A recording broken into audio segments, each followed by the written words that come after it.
Multibagger stocks यानी कि ऐसे स्टॉक्स जो कि हमारे इन्वेस्टमेंट के बाद में यहाँ पर 10 गुना, 20 गुना और 50 गुना तक यहाँ पर आगे बढ़ जाते हैं और हमें इतने बड़े बड़े रिटर्न्स लाकर देते हैं। तो आज की इस वीडियो के अंदर मैं आप लोगों के साथ में एक ऐसे स्टॉक के बारे में डिस्कशन करने वाला हूँ। और हाँ, यहाँ पर स्टॉक को लेकर यहाँ पर 3 खुशखबरी आज की तारीख के अंदर मौजूद है। सबसे पहले तो स्टॉक के अंदर एक बहुत ही अच्छा बायबैक आने वाला है, वो भी एक बहुत ही बड़े प्रीमियम प्राइस के ऊपर।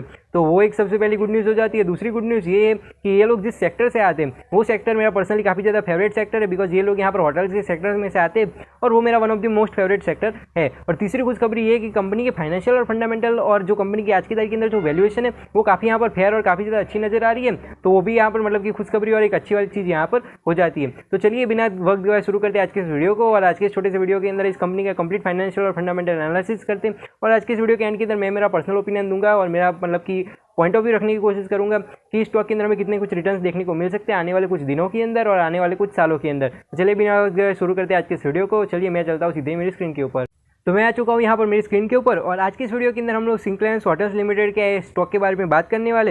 अगर सेक्टर की बात की जाए तो ये लोग यहाँ पर होटल्स एंड रेस्टोरेंट के सेक्टर से आते हैं। वही अगर इसके मार्केट कैप की बात की जाए तो 453 करोड़ के मार्केट कैप के साथ में एक बहुत ही छोटी सी स्मॉल कैप कंपनी यहाँ पर है। अगर स्टॉक के प्राइस की बात की जाए तो फिलहाल इसका स्टॉक का प्राइस 165 रुपीज़ के आसपास में चल रहा है।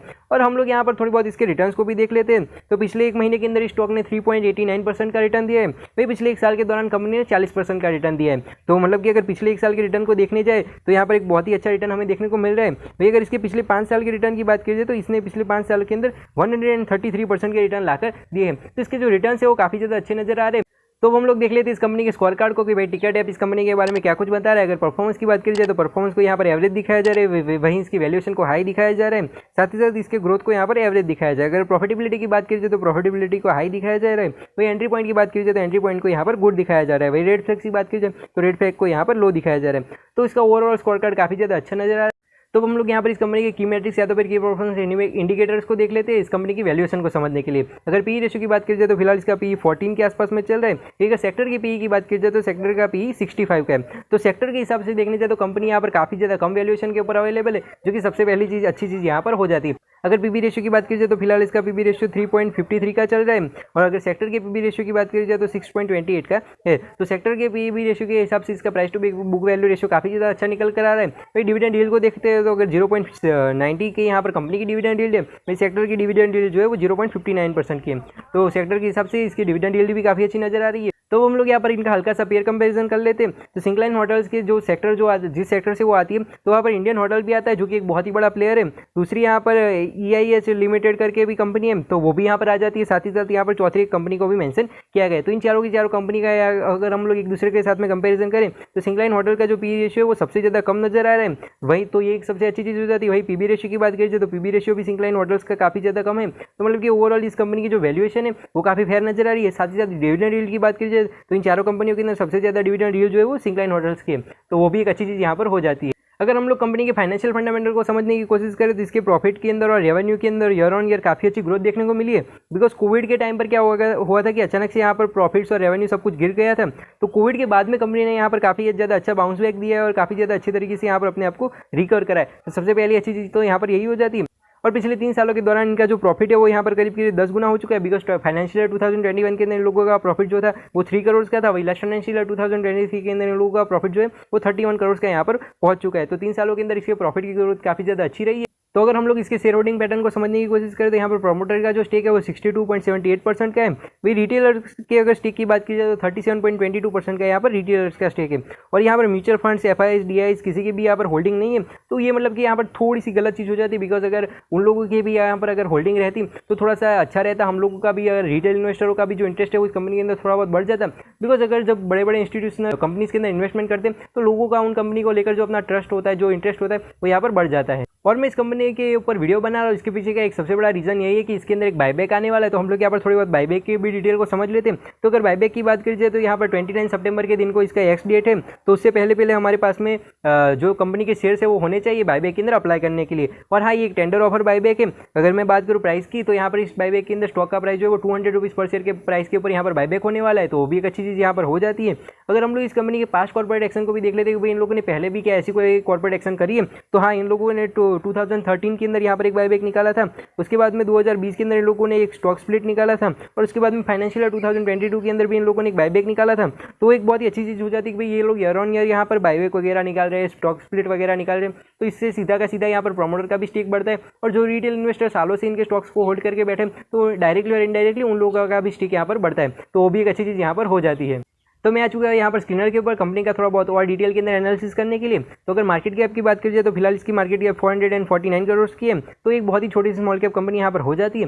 अगर इसके स्टॉक के प्राइस की बात करिए तो फिलहाल इसका स्टॉक का प्राइस 166 रुपीज़ के आसपास में चल रहा है। अगर 52 वीक हाई और 52 वीक लो की बात की जाए तो इसका 52 वीक हाई जो है वो 170 रुपीज़ का है, तो इसका 52 वीक लो जो है वो 92 रुपीज़ का यहाँ पर है। अगर इसके पी रेशियो की बात की जाए तो फिलहाल इसका पी रेशियो जो है 24 का चल रहा है। तो दोनों वेबसाइट के अंदर थोड़ा बहुत वेरिएशन रहता है, लेकिन रफली हम लोग यहाँ पर इसके 20 का पी मानकर चलते हैं। अगर हम लोग बुक वैल्यू की बात करें तो 47 रुपीज़ की यहाँ पर इन लोगों की बुक वैल्यू है। तो अगर डिविडेंड यील्ड की बात करें तो 0.89% की इन लोगों की डिविडेंड यील्ड है। आरओसी और आरओई को समझने की कोशिश करते हैं। आरओसी यानी कि रिटर्न ऑन कैपिटल एम्प्लॉयड, तो इनका जो रिटर्न ऑन कैपिटल एम्प्लॉयड है वो 15% का है। वही रिटर्न ऑन इक्विटी यानी कि आरओई को अगर देखें तो 13% का इन लोगों का यहाँ पर आरओई है। तो आरओई और आरओसी हम लोग ज़्यादा अच्छे तो नहीं बोल सकते, लेकिन यहाँ पर एवरेज से हम और ठीक ठाक से आरओई और आरओसी हमें देखने को मिल रहे हैं। अगर फेस वैल्यू की बात करें तो 2 रुपीज़ पर शेयर की यहाँ पर इन लोगों की फेस वैल्यू है। तो इंटरेस्ट कवरेज रेशियो की बात की जाए तो 22 का इन लोगों का इंटरेस्ट कवरेज रेशियो। तो इंटरेस्ट कवरेज रेशियो काफ़ी ज़्यादा अच्छा नजर आ रहा है, बिकॉज 22 का यहाँ पर इंटरेस्ट कवरेज रेशियो है, तो एक बहुत ही अच्छी चीज़ यहाँ पर हो जाती है। अगर करंट रेशियो की बात की जाए तो 41 का यहाँ पर इन लोगों का 0.41 का यहाँ पर इन लोगों का करंट रेशियो।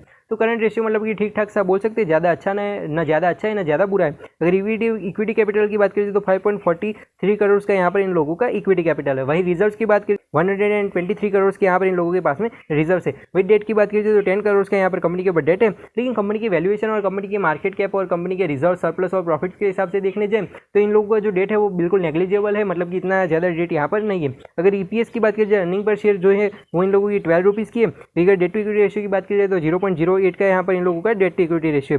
तो डेट टू इक्विटी रेशियो भी काफ़ी ज़्यादा कम नजर आ रहा है, तो वो एक बहुत ही अच्छी चीज़ यहाँ पर हो जाती है, बिकॉज कंपनी के ऊपर ज़्यादा डेट ही नहीं है, तो इसीलिए ये भी चीज़ एक अच्छी यहाँ पर हो जाती है। नेट प्रॉफिट मार्जिन की बात की जाए तो 29% के इन लोगों की नेट प्रॉफिट मार्जिन है, तो वो भी एक बहुत ही अच्छी चीज़ यहाँ पर हो जाती है। साथ ही साथ प्रमोटर का जो स्टेक है वो 62.88% का है, तो वो भी एक बहुत ही अच्छी चीज़ यहाँ पर हो जाती है। तो हम लोग यहाँ पर कंपनी के प्रोज और कॉन्स को भी देख लेते हैं कि भाई कंपनी के अंदर क्या अच्छी चीज़ें और क्या बुरी चीज़ें। तो यहाँ पर इस कंपनी के अंदर जो इस वेबसाइट के ऊपर जो कुछ मेंशन किया गया है तो हम लोग उसे समझते हैं। तो यहाँ पर सबसे पहले प्रोज की बात कर लीजिए तो company is almost debt free, तो कंपनी के ऊपर कोई भी कर्जा नहीं है, तो सबसे पहली अच्छी चीज़ यहाँ पर यही हो जाती है। Company has been maintaining healthy dividend payout of 38.5%। तो यहाँ पर जो कंपनी है उसने अपने डिविडेंड यील्ड को अपनी डिविडेंड पे आउट को यहाँ पर मेंटेन करके रखा है, तो वो भी एक अच्छी चीज़ यहाँ पर हो जाती है। अगर कॉन्स की बात कीजिए कि इस कंपनी के अंदर क्या कुछ गलत है, तो stock is trading at 3.5 times it's a book value.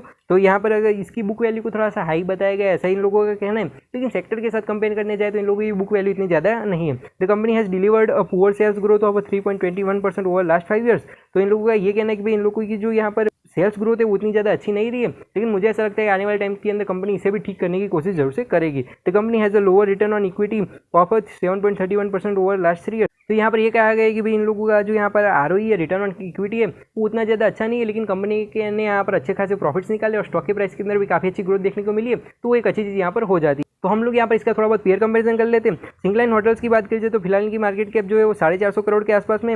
वही सेक्टर का जो सबसे बड़ा प्लेयर है वो है इंडियन होटल्स लिमिटेड। तो अगर इंडियन होटल्स की मार्केट कैप की बात कीजिए तो इनकी मार्केट कैप जो है वो करीब 60,000 करोड़ के आसपास में। तो यहाँ पर क्लियरली एक चीज़ दिख जाती है, और यहाँ पर आप लोग टॉप की 3-4 कंपनियों की मार्केट कैप देख ही सकते हो। सबकी जो मार्केट कैप है वो करीब 10,000 करोड़ से भी ज़्यादा है। तो सीधा सा मतलब यहाँ पर यही निकल रहा है कि सेक्टर के अंदर अच्छे तरीके से अगर कंपनियाँ परफॉर्म करती है, अच्छे तरीके से अपनी रेवेन्यूज़ को और प्रॉफिट्स को बढ़ाती है, साथ ही साथ अपने रिजर्व्स और सरप्लस के ऊपर भी ध्यान देती है, तो कंपनियां जो है वो धीरे धीरे ग्रो करके काफ़ी बड़ी मार्केट कैप तक भी पहुंच सकती है और अपने आप को काफ़ी बड़ा यहाँ पर कर सकती है। तो हमें यहाँ पर क्लियरली ये देखने को मिल रहा है कि भाई सेक्टर के अंदर काफ़ी ज़्यादा ग्रोथ अपॉर्चुनिटी है। और अगर पी रेशियो की बात की जाए तो सिंक्लाइन होटल्स का पी रेशियो जो है फिलहाल सबसे कम है। तो इसका मतलब यही है कि भाई फिलहाल इसकी जो पीयर कंपैरिजन के हिसाब से अगर इसकी वैल्यूएशन की बात की जाए तो इसकी वैल्यूएशन जो है काफ़ी सही हमें यहाँ पर नज़र आ रही है। तो हम लोगों ने यहाँ पर कंपनी का कंप्लीट फाइनेंशियल और फंडामेंटल एनालिसिस करा, उसके बाद में कंपनी का पेयर कंपैरिजन करा और सेक्टर के अंदर कितनी कुछ ग्रोथ देखने को मिल सकती है, इन सारी की सारी चीज़ों को समझने की कोशिश करें। तो इतना सब कुछ एनालिसिस करने के बाद में मुझे पर्सनली क्या लग रहा है, मैं मेरे अगर पर्सनल ओपिनियन और मेरे पर्सनल पर्सपेक्टिव और पॉइंट ऑफ व्यू की अगर मैं बात करूँ तो आने वाले टाइम के अंदर जो है अगर शॉर्ट टर्म की बात की जाए तो 29 सितंबर को इन लोगों का बायबैक आ रहा है और बायबैक का जो प्राइस रहेगा वो 200 रुपीज़ पर शेयर का रहेगा और फिलहाल इसका जो स्टॉक का प्राइस है वो 165 रुपीज़ के आसपास में चल रहा है। तो मतलब कि यहाँ पर अच्छा खासा प्रीमियम हमें देखने को मिल रहा है। तो 20-25% का प्रीमियम है। तो ऐसा लग रहा है कि भाई 29 तारीख के पहले यहाँ पर आपको 10 से 15% जितनी यहाँ पर इसके स्टॉक प्राइस के अंदर ग्रो देखने को मिल सकती है। और अगर लॉन्ग टर्म की बात की जाए तो भाई अगर 5 साल 10 साल की बात की जाए तो नो डाउट ये कंपनी लॉन्ग टर्म के अंदर काफ़ी ज़्यादा अच्छी परफॉर्म कर सकती है। मेरा पर्सनली सबसे पहला टारगेट जो 10 टाइम्स का है, मेरा सेकंड टारगेट जो है वो 35 टाइम्स का है। तो ऐसा मुझे लग रहा है कि आने वाले टाइम के अंदर ये कंपनी काफ़ी ज़्यादा ग्रो होगी। और हाँ, ये मेरा पर्सनल ओपिनियन है, मैं कोई भी सेबी रजिस्टर्ड इन्वेस्टमेंट एडवाइजर या रिसर्च एनालिस्ट नहीं हूँ। ये वीडियो मैं सिर्फ और सिर्फ एजुकेशनल पर्पज़ के लिए बना रहा हूँ, तो आप लोग भी इसे इसी तरीके से कंसिडर कीजिए। और आप जब भी शेयर बाजार के अंदर निवेश करें तो अपनी सेबी रजिस्टर्ड इन्वेस्टमेंट एडवाइजर या रिसर्च एनालिस्ट की सलाह जरूर से लें। आई होप कि आपको वीडियो अच्छा लगा होगा। अच्छा लगे तो लाइक करें, कमेंट करें, शेयर करें, और अगर चैनल पर नहीं तो सब्सक्राइब कीजिए। मैं मिलता हूँ आपको ऐसे वीडियोज़ के साथ, तब तक के लिए बाय बाय, जय हिंद, वंदे मातरम।